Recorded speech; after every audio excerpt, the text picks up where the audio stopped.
interesting statistics there. SIDS-related deaths in childcare, about 1/3 of them occur within the first week of the child starting childcare, and half of those often will occur on the first day of childcare. It's expected that many of the SIDS deaths occurring on the first day of childcare are a result of putting a child who is accustomed to sleeping on their back to sleep on their stomach. So these infants are at home and their parent or guardian is putting them to sleep on their back. And when they get to childcare, they're put to sleep on their stomach. And this actually increases the risk of SIDS as much as 18 times. They refer to it as unaccustomed tummy sleeping, and it's a great, great risk for the infant. We'll go to the next slide. So these are just some facts about SIDS in the U.S., and I'm also going to talk a little bit about the progression of prevention strategies that we've seen in the U.S. In 1983, the SIDS rate was 1.5 infants per 1,000 live births. So for every 1,000 births where the infant was born alive, 1.5 infants died from SIDS. So because of these statistics, in 1994, there was the Back to Sleep campaign, which I'm sure a lot of you have heard of or are familiar with. And that was a campaign nationally that targeted parents and guardians, caregivers and teachers, and healthcare providers with the message that infants should be put to sleep on their back. So this was the most effective action to reduce the risk of SIDS. Now, as a result of the Back to Sleep campaign, overall the SIDS rate decreased by more than 50%, and this was among all racial and ethnic backgrounds. We'll talk in a little bit, there's some disparities with SIDS when we talk about racial and ethnic backgrounds, but it was really fabulous to see that the rate decreased by more than 50% across all backgrounds. And the rate of infants that were being put to sleep on their backs during this campaign time rose by 40%. So it was an incredibly successful campaign in reducing the SIDS rate. Now, even though the SIDS rate decreased over this time, suffocation rates of infants increased. And if you recall, suffocation falls under the umbrella of sudden unexpected infant death, or SUID. And so just recently, this year, they've expanded the Back to Sleep campaign to be called Safe to Sleep because of the suffocation rates that were increasing. And what this campaign does, it really builds on the success and reach of the Back to Sleep campaign since 1994. In addition to strategies for reducing the risk of SIDS, Safe to Sleep also describes actions that parents and guardians and caregivers and teachers can take to reduce the risk of other sleep-related causes of infant death, for example, suffocation. So Safe to Sleep encompasses not only back to sleep, but creating that safe sleep environment for the infant. So we'll go to the next slide, please. So I'm just going to cover some risk factors. Now, the exact causes of SIDS are still unknown, but we do know that there are many risk factors associated with SIDS. And on this slide, it will point out some examples. One of them is referring to the Back to Sleep campaign. A tummy sleep position or a side sleep position can be a risk factor for SIDS. Exposure to cigarette smoke, both prenatally and after they're born, is another SIDS risk factor. Co-sleeping with parents or guardians or other babies. Soft bedding in the crib, for example, blanket, pillows, bumper pads, stuffed animals, those are risk factors for SIDS, as well as being a multiple birth baby or having a premature birth. And there are some more on the following slide. If a sibling has had SIDS, that's a risk factor. A mother who smokes or used illegal drugs, babies who are born to young teen mothers, if there's a short time period between pregnancies, if the mom has had late or no prenatal care during her pregnancy, if she and her family live in poverty, that's a risk factor.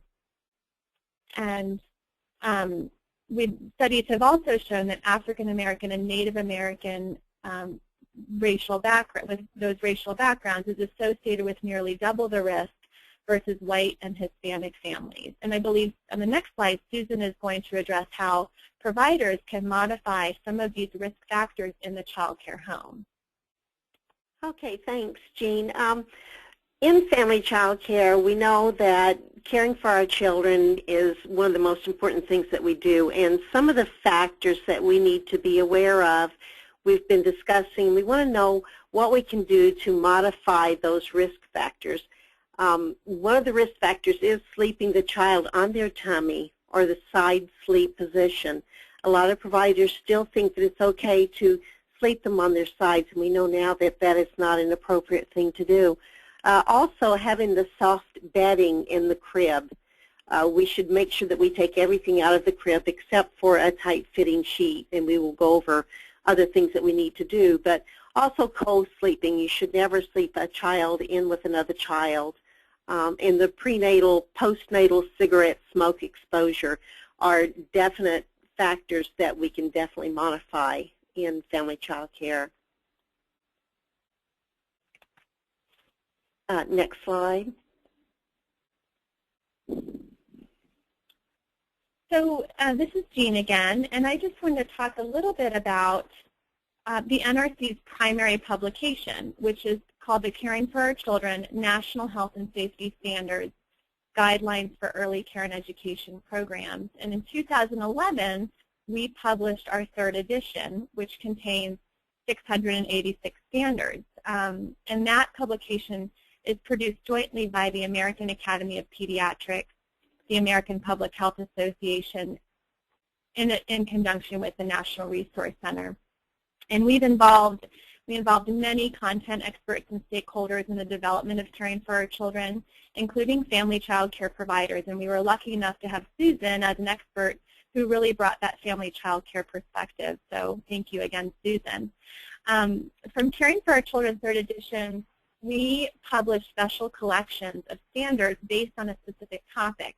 And last year, 2012, we produced a collection of standards that focused just on safe sleep. It includes 36 related standards, and that's the publication that you see on that slide 8.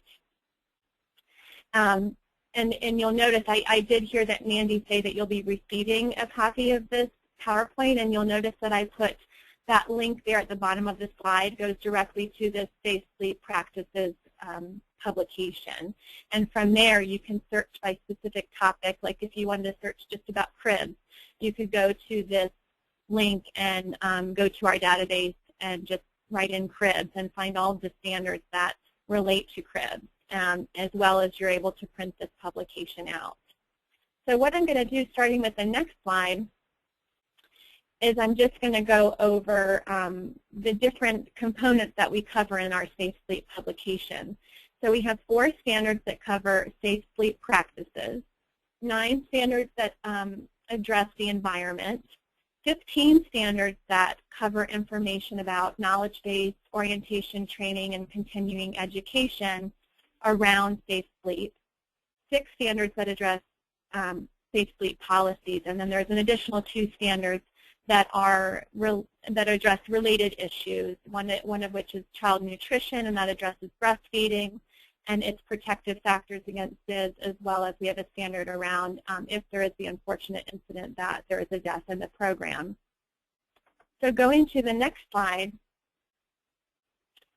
what I'd like to do is really touch on what some of our standards say with regard to safe sleep. And again, with the standard, you'll notice the standard and the standard number in blue, that's also hyperlinked. So when you get this PowerPoint from Mandy, if you say, you know, I really want to see what it says about pacifiers, you can just click right on that standard 3.1.4.3, and that will bring you directly to our standard. So these are some of the standards that we have that relate specifically to safe sleep practices. And that first one is quite encompassing of a lot of information around safe sleep and SIDS and suffocation risk reduction. We have a standard that focuses just on pacifier use, scheduled rest periods and sleep arrangements, and number 4, methods of supervision. Now, some of these aren't just SIDS related, but they have information in them that is important when we're talking about safe safe sleep practices and preventing SIDS and suffocation. So just be mindful of that. On the next slide, Susan is going to cover some of the major points for how to implement these practices in the child care home. Okay, on slide 11, you will see the picture of the baby in the crib. This is a picture from the National Institute of Child Health and Human Development, and it shows how a baby should be placed in a crib when it's put to sleep at night or for a nap. If you'll notice, there is no blanket in the crib, and you should use blanket sleepers or sleep sacks. Those are good alternatives to blankets. You'll notice that the baby is in a supine position, which is the back-to-sleep position. This is what the American Academy of Pediatrics recommends, and it's proven effective by the back-to-sleep results. When facilities have a written policy, they need to make sure that the parents have a copy of that, and anyone that comes in contact with a child, anyone, a volunteer or all staff members. I know that some family child care providers have staff or others that come in to work with them. And all of these people should be aware of the back-to-sleep position, the supine position for these children to sleep in.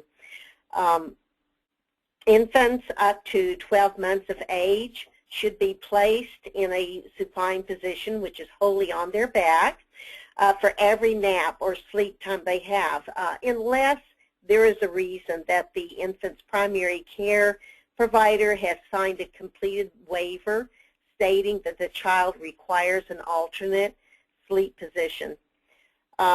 When the infants are put into bed to sleep, their safe sleep environment should include the firm mattress.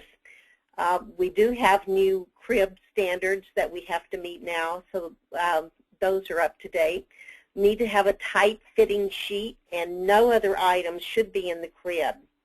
A child should not be napping in a car seat. I know a lot of times parents will bring them in their car seats and they are sound asleep, and the last thing we want to do is wake them up and take them out of their sound slumber.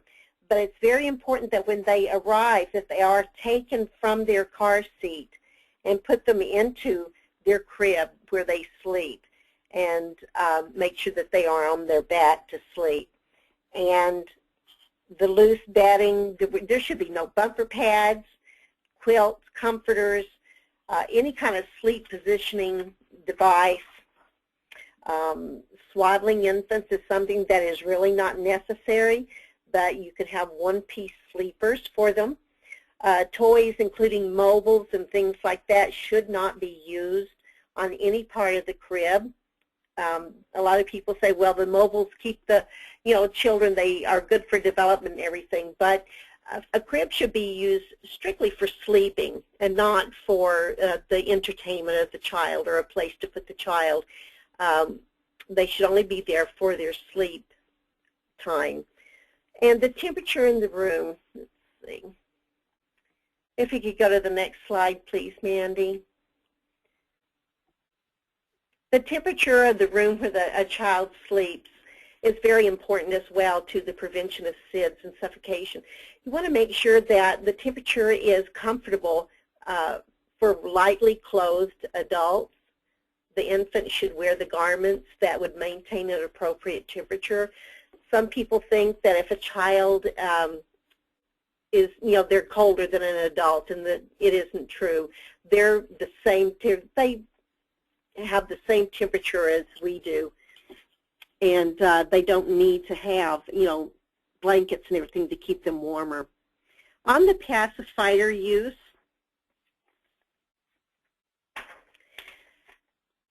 if you allow pacifiers, you should have a written policy that talks about the inspection of these pacifiers, the cleaning of them, safe use.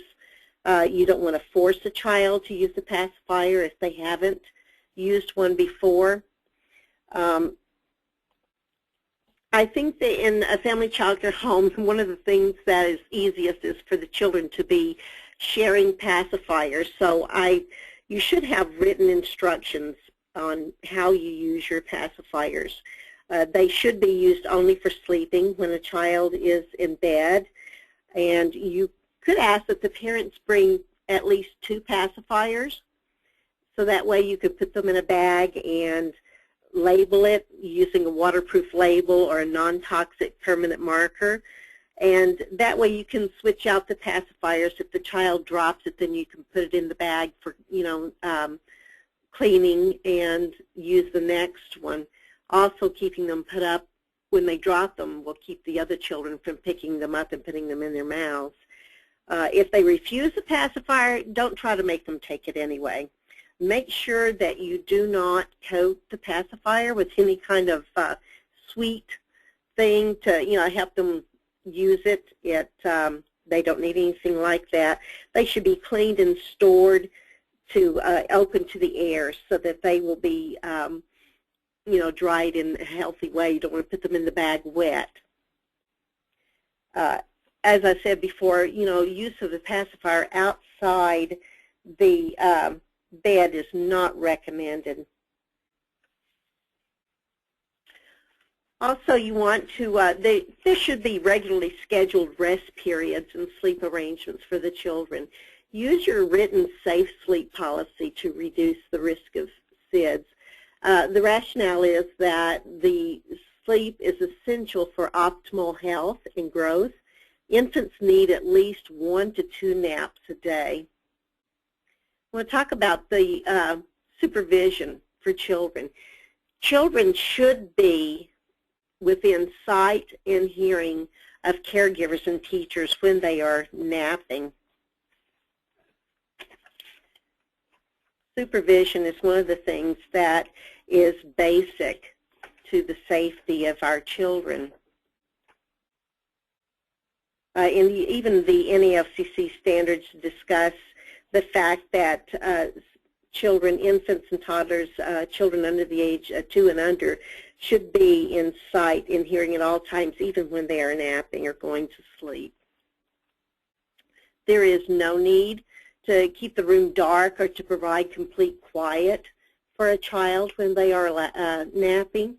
You need to make sure that you can see their face at all times, and sometimes if you put the room in a dark position, you're not going to be able to see the child's face when they're sleeping. You need to check on them in a constant, every 15 minutes. Okay, the next slide, 13. Jean. Thank you so much, Susan. These are some other standards from Caring for Our Children 3rd edition that relate to the safe sleep environment.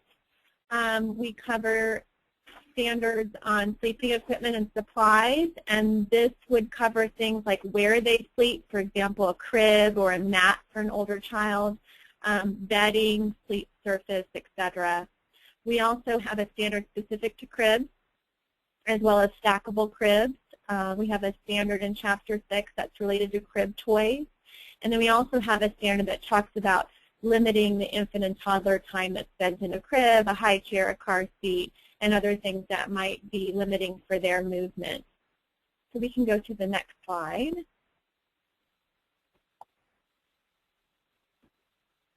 And I just want to take a break, too, to say that if you have a question while we're talking, feel free to type that into your questions box, and Erin can answer those. So, don't feel the need to wait until the end of the presentation to do that. Okay, let's see. Some other standards that we have related to safe sleep environment, we talk about restrictive infant equipment requirements, for example, swings and stationary activity centers and things like that. This standard covers where these should and should not be used, for example.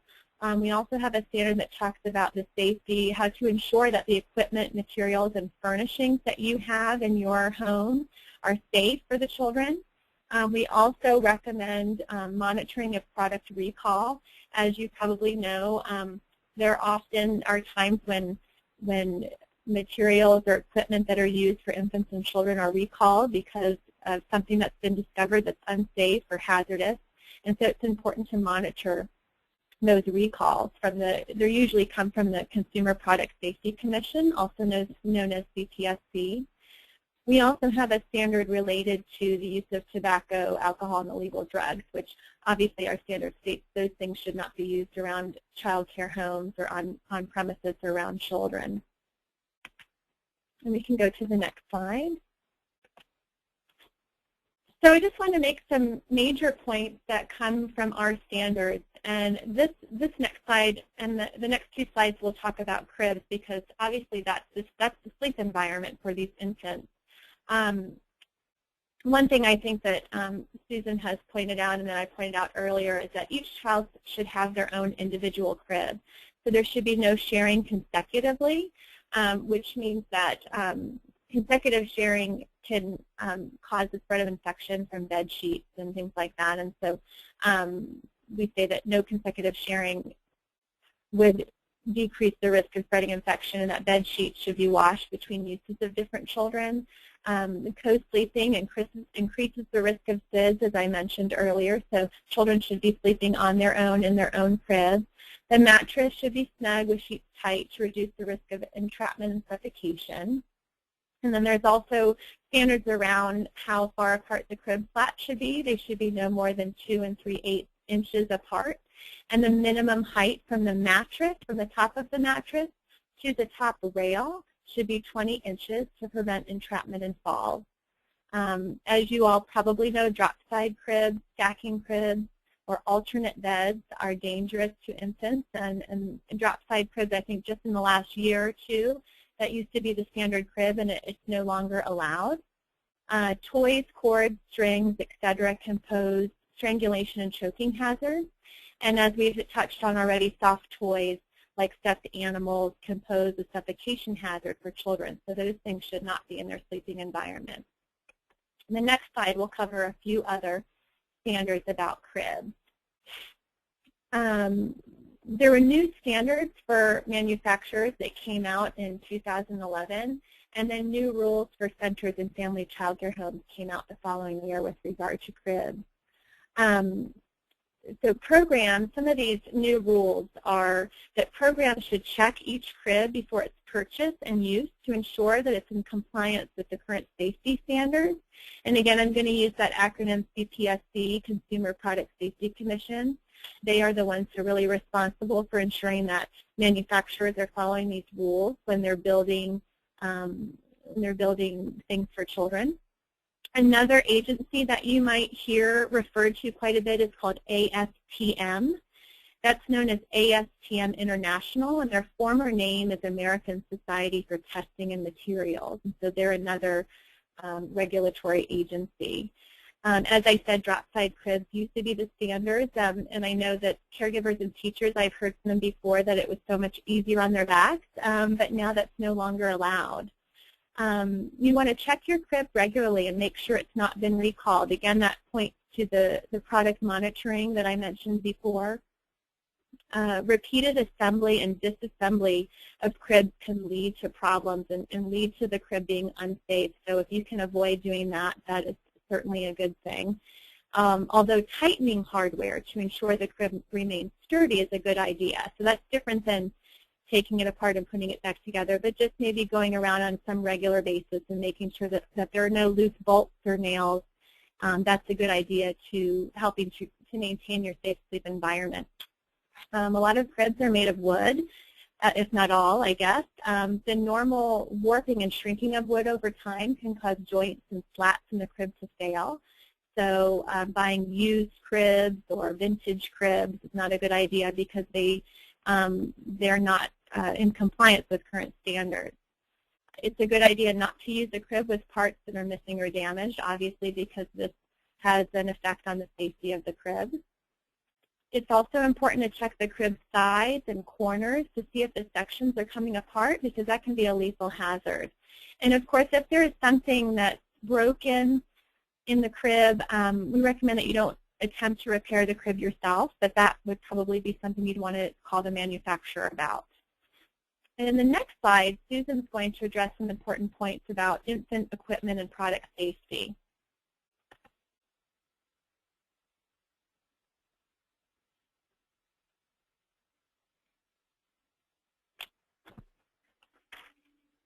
Okay, on the major points for the, you should not allow children to sleep in equipment other than a crib. I talked earlier about children coming in their car seats or anything, and how that should not be allowed. They should be taken out of those as soon as they come in. High chairs, cribs, let's see, those are some of the things that they're the infant equipment, swings, exercisers, bouncers.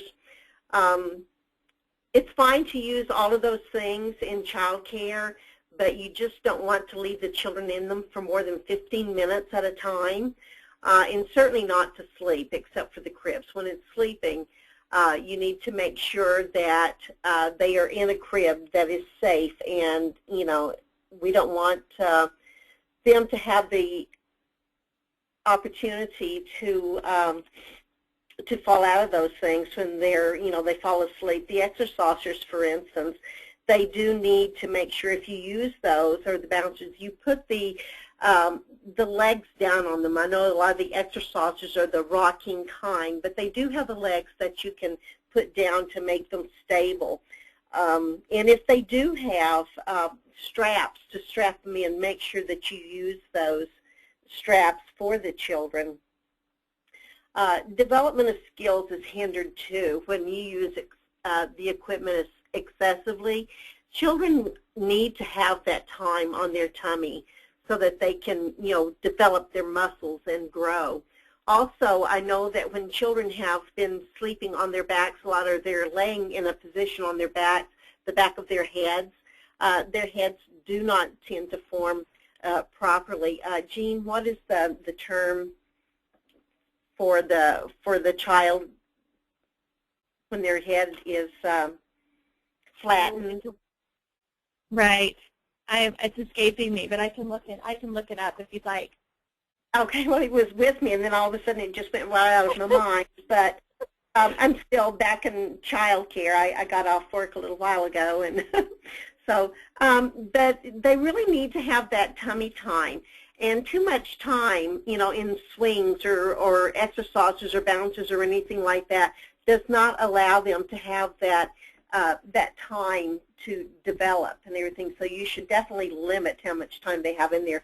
No more than 15 minutes in different things like a swing or exercise or a bouncer or something.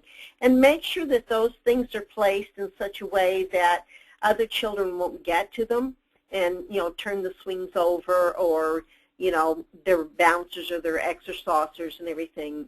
Make sure that their high chairs are appropriate and they're strapped in when they have straps for those. The product safety, small parts or choking hazards. You need to make sure that you look for those things, inspect them. Jean was saying earlier, make sure you look for things on your cribs and in your play yards. I think there was a question earlier about having the using playpens or play yards. They are, or the pack and plays, they did come out with some new standards now for those, and they're a lot more stringent than they were. And I have to say that I don't know what they are. I don't use pack and plays personally. I only use the cribs. But you need to make sure that those things are now will meet the standards that we are having for those. And again, what Jean had said, make sure that you look to make sure that the CPS standards are met. You can go online and to the U.S. Consumer Product Safety Commission, or the CPSC, and check on their monthly to see if there are any recalls for things. I just do that on a regular basis, sometimes even every 2 weeks or so, just to make sure that there isn't anything that hasn't been recalled. A lot of times people will buy things at garage sales. I know in family child care, sometimes you try to, save to be able to get some of the equipment and things that you aren't able to buy new, especially when you're first starting out. So it's important to look on there for anything that might have been recalled, because we don't often get, notices out about those. So just keep up with those things. And the use of tobacco, alcohol, and illegal drugs on the premises. Well, even the use of tobacco when the children aren't there, they can get on the clothing of the people that are caring for the children. So it's just a good idea not to have the cigarette smoke in the house when the children aren't there.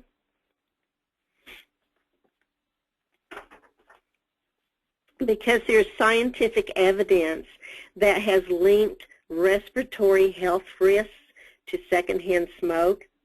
So no children, especially those with respiratory problems, should be exposed to additional risk from the air that they breathe. Infants and young children, especially exposed to secondhand smoke, are at risk of developing bronchitis, pneumonia, and middle ear infections when they experience common respiratory infections. So separation of smokers and non-smokers within the same airspace does not eliminate or minimize the exposure of non-smokers to secondhand smoke. In fact, tobacco smoke contamination lingers for quite a while after a cigarette is extinguished, and children come in contact with the toxins of that. Third-hand smoke exposure also presents hazards. Third-hand smoke refers to gases and particles that are clinging to smokers' hair and clothing, the cushions, the carpeting, and outdoor equipment after the smoke has dissipated. And so if you know of someone that is smoking with the children, a lot of times you'll have the parents come in and they smell, like cigarette smoke. You know that the children are being exposed to that. And while we certainly cannot, control what the parents do at home with the children and everything, it's a responsibility for us to make sure that we are not at any time under, the influence of any alcohol, illegal drugs, or tobacco use while our children are with us. Sometimes even over-the-counter drugs or anything that you might be taking could impair our judgment on how we care for our children or how we, the time that we spend with them. So just, try to make sure that you are aware of those, the use of tobacco in your home, even when the children are not there, and the effects that it could have on the children when they are in your care. Jean? Thank you, Susan. Before we go to the next slide, I'm noticing that there are several questions about pack and plays and play yards and play pens and sleep equipment. And so and Susan answered that great, but I just wanted to provide some more details because this is a common question that we get. Are playpens and play yards a safe sleep environment for infants? And it's a little bit tricky. We, on the NRC's website, which is nrckids.org, and I have that on the last slide for you, we have a frequently asked questions document that we post, and because people often have questions wanting clarification about our standards, and this is one of the questions that came in that we put on there. It was last year. It's dated February 17, 2012. And playpens and play yards, bassinet, they're acceptable sleep areas for infants as long as the furniture and equipment meets the specific ASTM standard. And ASTM is one of those agencies that I referred to earlier, American Society for Testing and Materials is what it was formerly known as. But they have a specific standard that's for, they call it non-full-size baby crib / play yards. And as long as they meet the same criteria that you would have for a crib, so that's a firm mattress that fits tightly without any gaps, a fitted sheet that appropriately fits the mattress, so it's the sheet made for that mattress. Again, no extra bedding or blankets, and the baby is put on their back, then that is considered a safe sleep environment. our crib standard, which is 5.4.5.2, which is in this PowerPoint presentation, it says in the comment section, if portable cribs and those that are not full-size are substituted for regular full-size cribs, they must be maintained in the condition that meets, and again, there's a link to the specific standard. Portable cribs are designed so they may be folded or collapsed with or without disassembly. Although portable cribs are not designed to withstand the wear and tear of normal full-size cribs, they may provide more flexibility for programs that vary the number of infants in care from time to time. So I would just really stress that as long as that environment is meeting the same standards you would have for a crib, then it's okay. But also, as Susan mentioned, they literally just came out, I believe it was last week, with more rigorous testing for play yards for manufacturers. And so there are some new safety standards for play yards that are being built by companies. And so I would just make sure that if you are using a pack and play, that it meets all of those same standards. And if you have more questions about that, please send those into the question option on the webinar, and we'll get to it. Okay, so we'll move on. Susan, did you want to say anything more about that? Not about that, but I did notice that there was a question about how to get across to parents or grandparents about smoking and the use of tobacco. And what I have done in my family child care setting is a lot of times when parents question something, or I have something such as this that I want to get across to them, I go and I print out that standard and the rationale behind it, because it not only talks about, what should be prohibited, or, it gives the rationale for it, and it talks about how, the smoke can present the hazard to the children and everything. So I think that's what I would do, is I would go online, and like I said, it's hard to, tell a parent that what they're doing is not appropriate for their children, but that is one of the things that I often do. That it takes it out of my hands, and it's proven. These are facts. So that's how I would deal with that. I think that I would go ahead and print that out and give it to the parents and the grandparents of the children that are smoking. And you could just tell them that you would like to use, you would like to share with them, why you do or do not do certain things in your family child care home. And maybe that will kind of give them a hint to, to what they should do with around their children. May not work, but might help. And it would definitely reduce the risk of, a SIDS death for children. Okay, that's all I had, Jean. Thanks. Thanks, Susan. That's a great question. Certainly a challenge, I would guess also.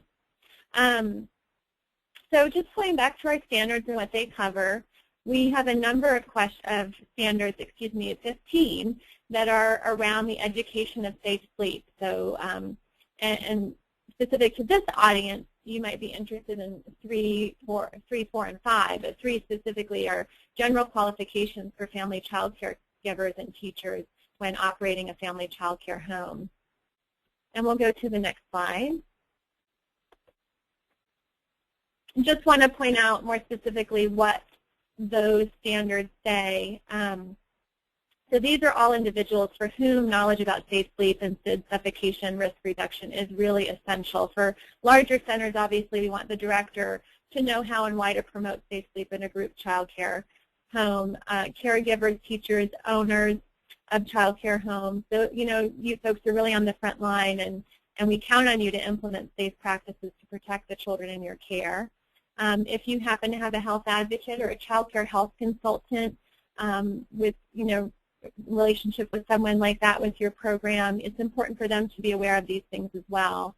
And then not on this slide, I had mentioned that we had 2 other related issues that are included in our Safe Sleep publication. There's one that's it's around the general plan for feeding infants, which obviously covers a lot of different information, but that standard provides rationale that supports infants being breastfed up until the age of 6 months, and that's shown to be a protective factor for SIDS. So that standard covers that, and again, you can click on the link that I provided earlier to see all of these standards. And then again, we've included a standard. It's 3645, a death standard, and that just states that each facility should have a plan in place for responding to any deaths relevant to children enrolled in the facility and what can be done in the event that a child does die while in the program. And the next two slides we'll move to as we get towards the end of our presentation. We've included two slides here. The first one is just some additional safe sleep resources, and I know these days we get so inundated with resources and things like that, so we really tried hard to pick the ones that we thought would be useful for you all. The American Academy of Pediatrics, who is a partner of ours in the development of standards, as well as just our national partnership of everything that we do. I've included two links there. That first one with pediatrics, this just has the full text of the policy statement by the AAP. And then the next one, Healthy Child Care, this site has access to free training for continuing education credits, as well as a variety of brochures, and they have lots of information about the safe sleep environment and SIDS. The next resource is the National SIDS Resource Center, and several of the statistics that I gave you earlier on in this presentation came from their site. They have the sidscenter.org is a site that has loads of information, including safe sleep videos that are approved by the American Academy of Pediatrics, as well as they have a link to a webinar by Dr. Rachel Moon, who has been an incredible advisor and support to us in the development of our safe sleep standards, and she is a national expert on safe sleep. And so she did a webinar, I believe it was a couple of years ago, where she answered a lot of questions, and she's really phenomenal. So I would encourage you, if you have the time, to go on and view a piece or all of that webinar. And then the SIDS Center, that next link, sidscenter.org/childcare, that has information specific to childcare. So it just builds on the information we've talked about today. The next resource is NICHD, refers to the National Institute of Child Health and Human Development, and they were the ones who, Susan referred to those pictures of the baby in the crib that came from them. They're the ones who are behind the Safe to Sleep public education campaign. And I just attended a webinar to hear more about that. Actually, last week it was perfect timing and informed some of the information I put in the webinar tonight. Their site has continuing education opportunities and additional general information and brochures that you might find useful. And then this last link is what both Susan and I referred to. It's the CPSC, and their 1-800 line, as well as their website there, has lots of additional information on cribs, including videos on safe sleep. And they're the ones who you'd want to maybe sign up for their product recall, so you can be aware of whether products are recalled if there's been an incident. Susan, do you do that? Do they have like something you can sign up to get an alert if there's a product recall or something? They do. They have something, because I get them quite often, and I don't have that information in front of me, but if anyone wants, they can get my information. I'll send it to them. But I think if they just go on the website, they could probably find a way. I'm sure. Yeah. I do get those alerts on a regular basis. Yeah, so that's an important thing to consider as well. And I believe I've been on their website, and you can do term searches for things. So if you want to know, like for example, if you want to look up what the new safety standards are around play pens, play yards, I can actually send that to you also. Send it to Mandy if you all are interested in getting it. Maybe she could filter it out to you for me. But like I said, it just came out last week. Then the next standard, the next slide. I have standards on the brain all the time. These are just the references that we use in the development of this presentation, and again, just additional places that you all could look if you're interested. And I guess we will move on to the last slide. This is our information, the National Resource Center for Health and Safety in Child Care and Early Education. Our website is there. That's our 1-800. It's our toll-free phone number. Please call that if you have questions. If you read a standard and you're not quite sure what it's saying or how it's applicable to your child care home, please call us. That's what we're there for. That's why we have the number. We get questions a lot, and we do our best to answer them as fast as possible. If it's easier to email, you can also email us at the info email there on the slide. Again, we are constantly answering clarification questions about standards. It's why we have that email address, so please don't hesitate. We get questions from all sorts of people, lots of family child care homes will email us and say, I don't understand this, or is this the correct way to do this? Can you tell me more about what the standard means for a child care home? We are always happy and willing to provide that assistance to you. So with that, I believe Susan and I are done speaking, but maybe we could go and look through some of these questions and see what we might be able to answer tonight. It looks like someone wrote in and said, if you sign up at CPSC, they send all related recalls for child care. You tell them what age, it looks like you tell them what age group you're looking for. So that sounds helpful.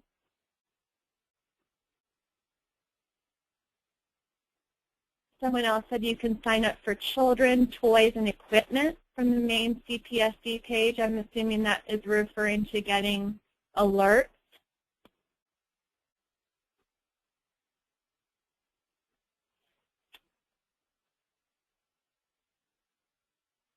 Someone did write in earlier and said, referring to babies rolling over before their 12th month, and that's and what does that mean for, do we put them back to sleep on their backs? And that's a really great question. My understanding and from caring for our children is that when a child is developmentally able to roll themselves from their back to their stomach, that you do not need to put them back on their back. It's just when you put them down to sleep, they go down on their back. But if they can roll themselves over, that's okay.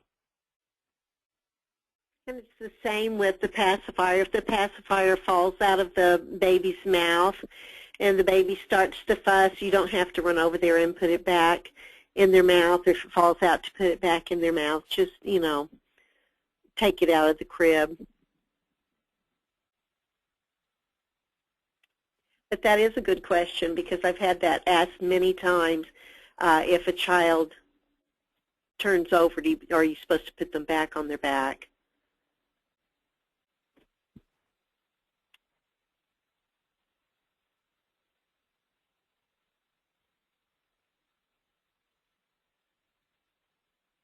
Someone asked, do you have updated information on tummy time? If you could elaborate on that question, I can see if I'm able to answer your question better. Are you asking about the benefits of tummy time? Maybe you could write more about that, please.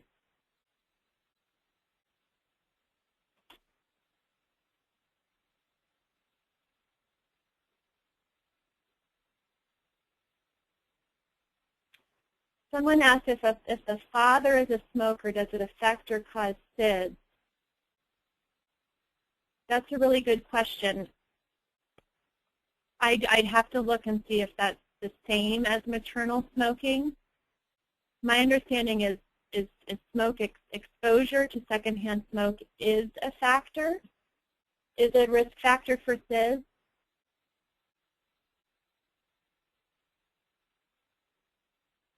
Oh,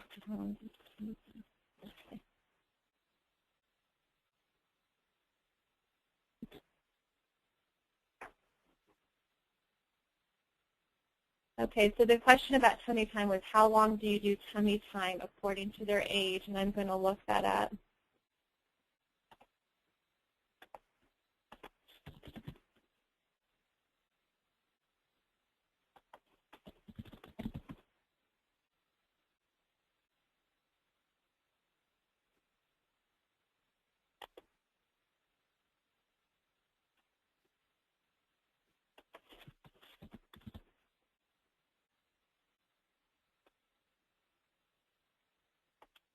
Okay, so this is regarding the question, how long do you do tummy time? And this is addressed in this Caring for Our Children standard 3131, which is active opportunities for physical activity. Infants should have supervised tummy time every day when they are awake. Beginning on the first day at the Early Care and Education Program, caregivers and teachers should interact with an awake infant on their tummy for short periods of time, 3 to 5 minutes, increasing the amount of time as the infant shows she or he enjoys the activity. I hope that answers your question.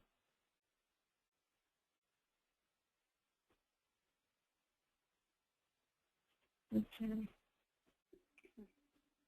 There was another question. What is the standard for holding a sleeping infant or infant who falls asleep in your arms? That's a good question. If all of my other children are sleeping, I like to hold the infant just to have the feeling of an infant. But I don't think they're, if the infant is sleeping and you want to lay it down, you would definitely, just lay it down in its crib. Mm-hmm. According to the standard, yeah. Go ahead. Go ahead, Susan. Oh, I was just going to say I wasn't sure, and you would know, Jean, probably, but I don't think there would be a risk of SIDS or other infant death, by holding a child when they're sleeping.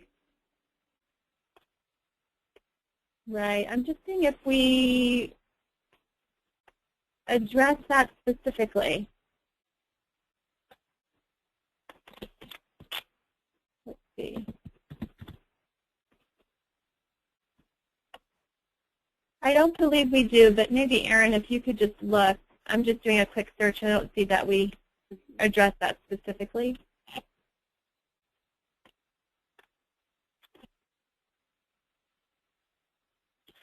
Someone asked a question, are there specific pacifiers that are better than others? Speaking from the National Resource Center, I can't say whether one brand is better or worse than another. I'm just not able to do that. So I think I'll let Susan answer that, but I do want to say that, you want to make sure that this is a safe product and that you're using it according to manufacturer's guidelines. Now, Susan, if you have any comments about that, I'll let you answer that.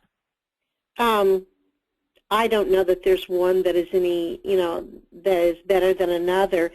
You just need to make sure that the pacifier that you are using or that the parents bring to use for the children are appropriate for that age of the child. You don't want one that's too small or too large. And again, I can't stress enough how much you need to check those pacifiers to make sure that they aren't torn or, have any places where the germs can get inside.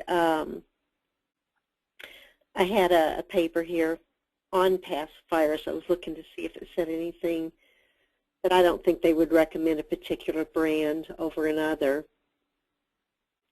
You just need to make sure, like I said, it has, it states the same age on the label as what the child's age is.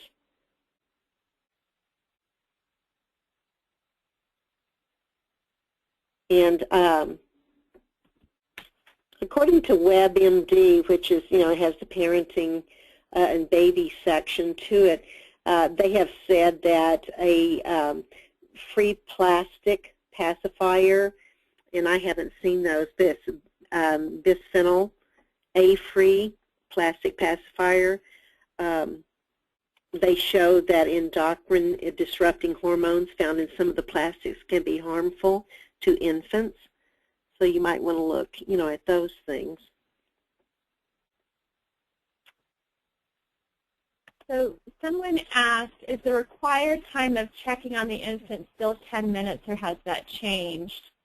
And from my, Erin, maybe you could just back up my research, but I don't see that we give a time for how frequently infants should be checked. But this was a question that came in. Again, I'm referring to the document on our website that's frequently asked questions about the standards. And the question that came in last year was, because SIDS has no outward signs of distress by the infant, what should caregivers, teachers be looking for when supervising sleeping infants other than overheating? And this was our answer. This is what we have on our website. Caregivers and teachers should check to ensure that the temperature of the room is comfortable for a lightly clothed adult, which Susan mentioned earlier. Check the infants to ensure that they are comfortably clothed and that bibs, necklaces, and garments with ties or hoods are removed. Also, caregivers and teachers should ensure that the infant's head remains uncovered and readjust clothing as needed. And we added this note. Please note that direct supervision will never interrupt SIDS, but can help in preventing other injury deaths. So I hope that helps a little bit. I know it's not a straightforward answer, but it's just something that we had to talk about with our steering committee with regards to that question. They really wanted us to put sort of this disclaimer in there that because SIDS is unexplained, direct supervision may not interrupt SIDS, but we talked about these other injury deaths, for example, suffocation. And so that's just another reason that supervision is so important.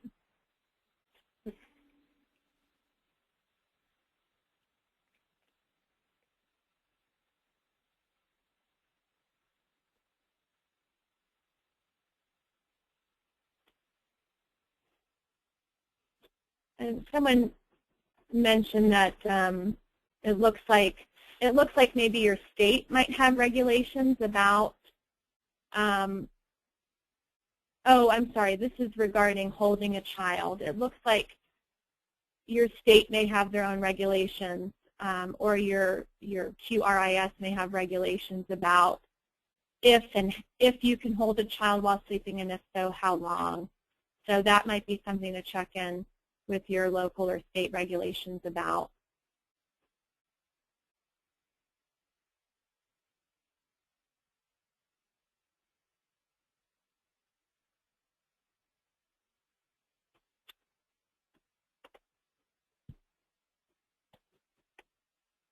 I'm going to ask a question about pacifiers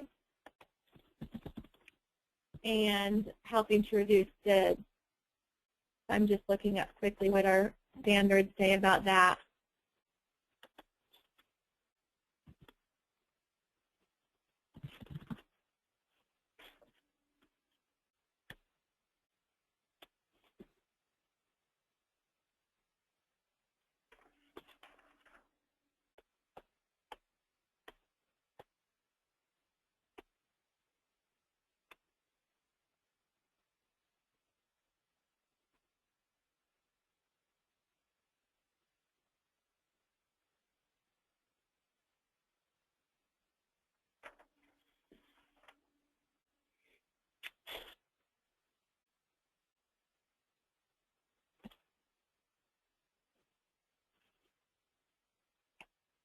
Let's see.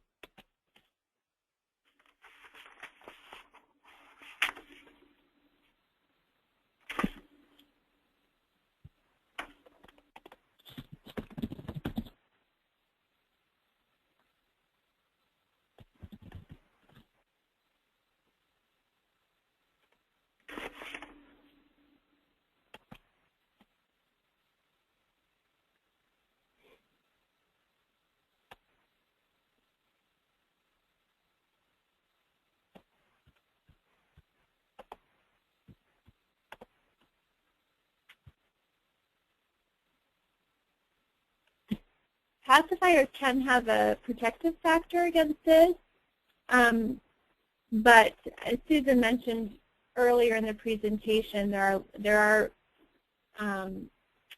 you do need to make sure that nothing is hard. For example, you don't want to put anything sweet on it because it can lead to oral health complications with the teeth, tooth decay, and things like that. And you know, not sharing a pacifier, that they should be one piece. Never tying a pacifier around a child's crib or their neck or hand. So, so there are, even though they can have protective factor against SIDS. There are other safety issues that need to be kept in mind also.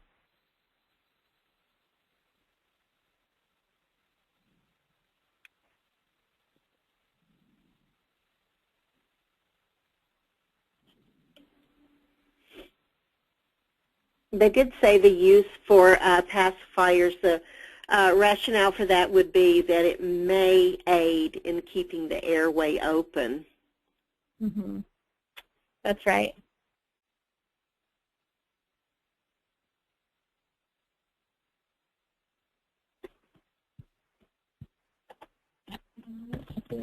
Let's see another question. Do you recommend waking up infants after sleeping for 2 hours straight?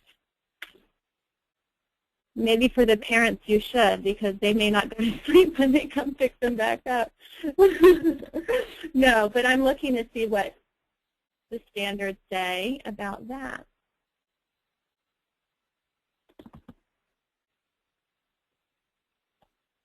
Even as the co-manager of these standards, I still have to look up all the, some of the details from time to time to make sure I'm speaking accurately.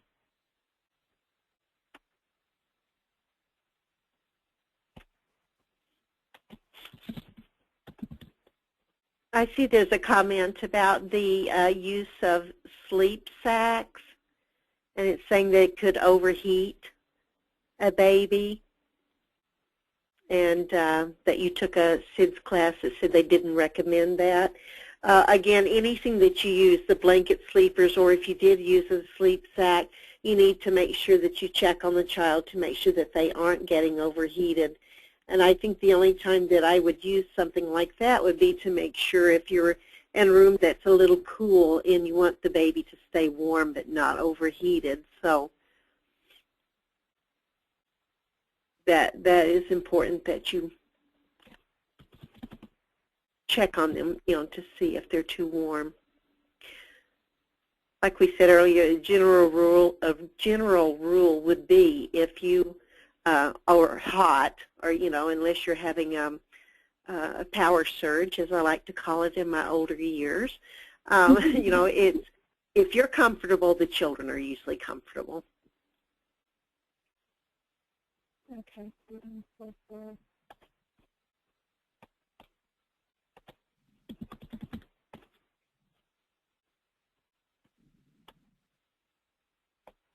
So just going back to the question about do you recommend waking up infants after sleeping for 2 hours straight, we have a standard on scheduled rest periods and sleep arrangements.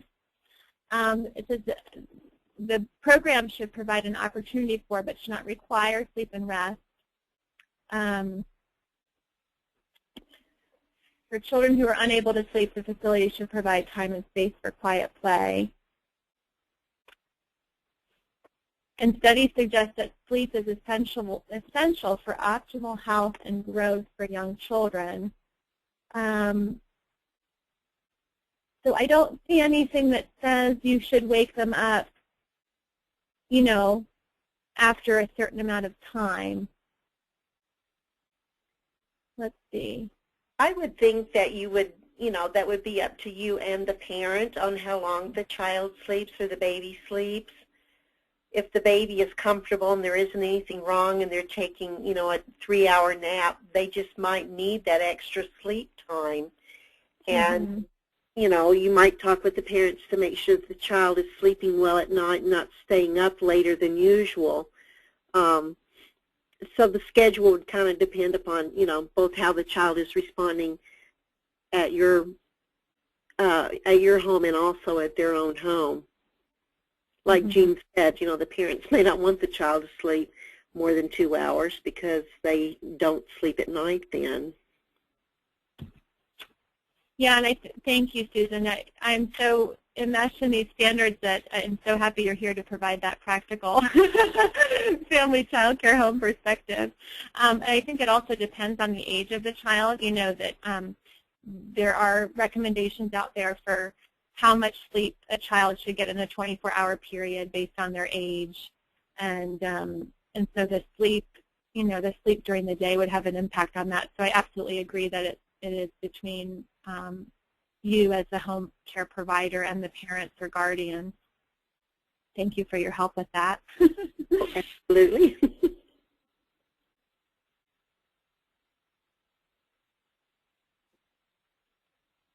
There's a question here, if a 6-month-old doesn't enjoy tummy time, what would you recommend? Susan, do you want to speak to that? Well, I did have a child one time that really would just scream, when I would put it on its tummy for tummy time. So it took me a while to just kind of gradually get the child used to being on its tummy and, trying to, lay on the floor with the child and play with them and do, different things with them. Sometimes I would hold them to sit them up and do different things rather than tummy time. I think that if the child is really having a problem being on their tummy, you want to, discuss it with the parent and make sure that there isn't something going on, medically with the child where it hurts for them to lay on their tummy. But it's, probably more that they just aren't used to being on their stomach. And because it's always so much easier for the parents, it seems, to sit them in a chair or, lay them down on their back. So it might take some time just getting that child used to laying on their tummy, but just, maybe for short periods during the day, and then eventually just keep, trying to increase the time that they're on their tummy, but make sure you're there doing things with them, providing them with toys and things, and maybe it'll be a little more pleasant for them rather than just lying them on their tummy. Not that I'm saying you do that, but just making sure that there isn't anything, wrong with them first for not wanting to lay on their tummy, and then just increasing it. And again, I can't stress enough, working with the parents and, trying to do the same things that you do at home, that they do at home, and trying to get them to work with you on having the child get used to having that tummy time.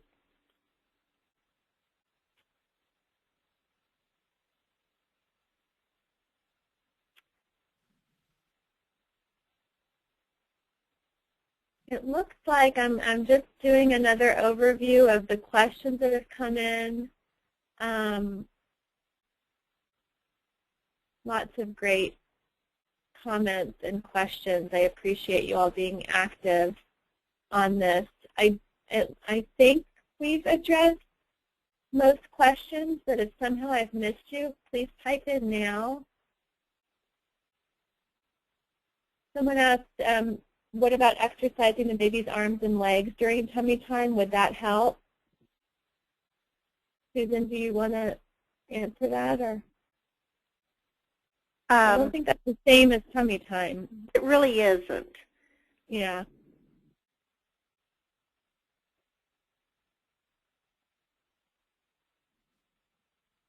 Yeah, tummy time is really a time for them to, learn to hold their head up and to get stronger that way, and so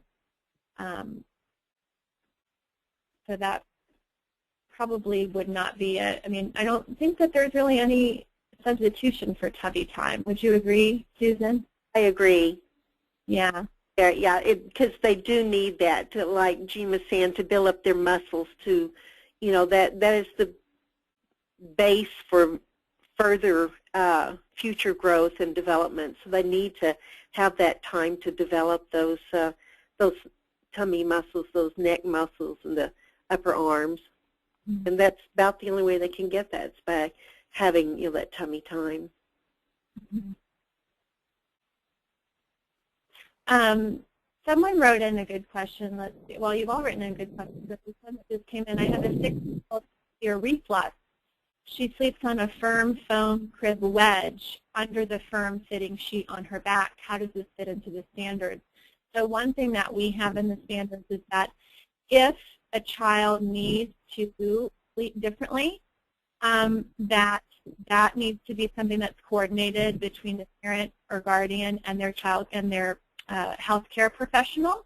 So if the child's doctor is saying he or she needs to sleep this way, then that's okay. That needs to all be coordinated with their healthcare provider in unison with the family child care home. So it sounds like maybe that that with them sleeping with the firm foam crib wedge under the firm fitting sheet, did that recommendation come from the healthcare professional or from the parent via the healthcare professional? That's something that they certainly need to be involved in, the primary care provider or the doctor. Mm-hmm. I would get written confirmation. Mm-hmm.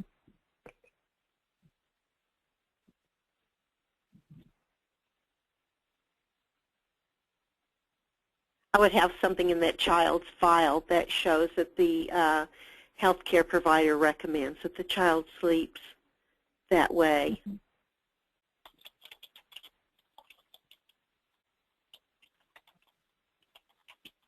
Mandy, someone just asked a question. If they did not see the raised hand sign at the beginning, do you know that they attended the webinar?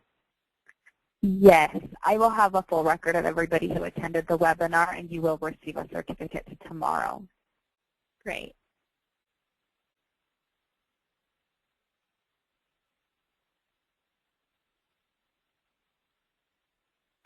Are there any other questions that Susan or I could answer for you, or Erin, who's our silent but very strong support?